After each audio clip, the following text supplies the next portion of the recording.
Okay, may bagong question sa Toyota Revo na groups, no? Sabi dito, hello Karevos, meron po ba sa atin ang nagpa-install ng turbocharger ng Revo 1RZ gas engine? Thanks in advance. Ayan, magandang tanong. Kaya lang, ang una ko iniisip, hindi, syempre, curious din ako. Baka naman meron, di ba? Kasi ang tanong niya, meron na bang nagpa-install? Gusto ko rin makita kasi baka nga meron, di ba? Pero ito, ang mga una ko naisip, bakit mo i-consider na mag-install ng turbocharger sa Toyota Revo na naka 1RZ na gas engine? Yung VX200 natin na 2004 naka 1RZ yun.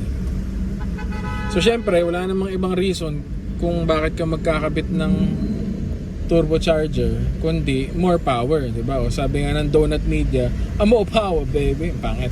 Anyway, more power. Ngayon, ba't mo kailangan ng more power?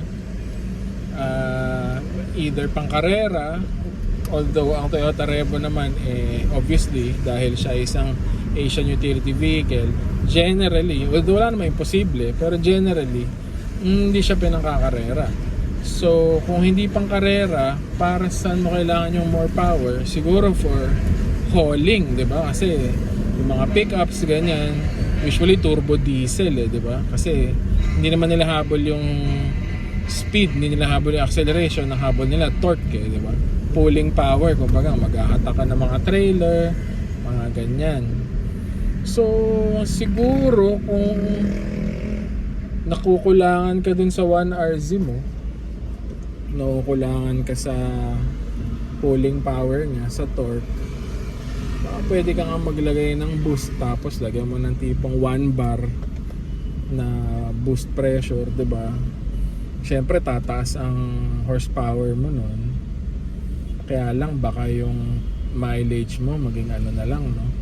Kasi ngayon parang city driving ko nasa 5 lang ako eh. Baka pag forced induction na siya, baka bumaba ng 2 kilometers per liter, no?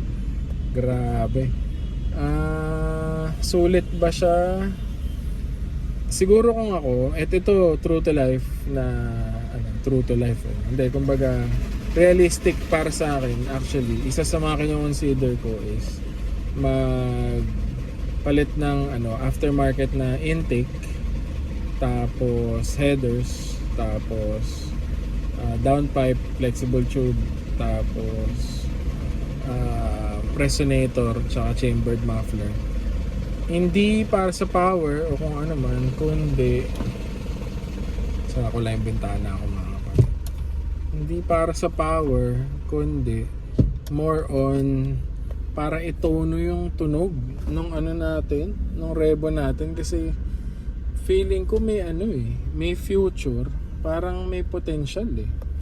Kasi sa mga naka 1RZ, baka makarelate kayo, siya eh, maangas yung tunog niya eh, may grunt, no, may galit yung tunog niya eh. So kung feeling ko pag tinono mo ng magandang resonator at chambered muffler, yun mapapatunog mo yung Revo ng maangas eh, no? Alam ko nga may nakapanood akong vlog ni Rich Potato, naka straight pipe ata yung na side exit eh, tapos naka limiter eh. So panalo yung tunog. So siguro kung ako mga kapatid, bago ako mag turbocharge, maghahanap muna ako ng additional horsepower sa aftermarket na intake at exhaust system.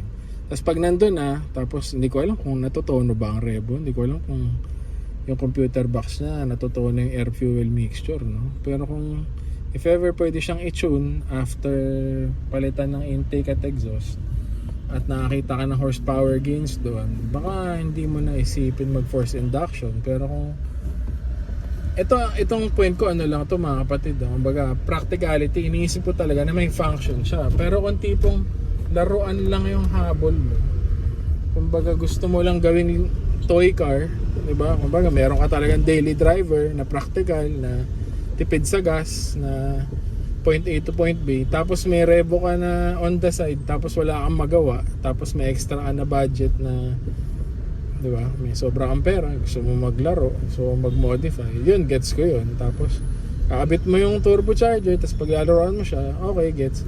Pero kung gagamitin mo siya daily, tapos naka-turbo, naka 1 bar, hindi siguro. For me pero kung may gagawa o kung may nakagawa, gusto kong makita.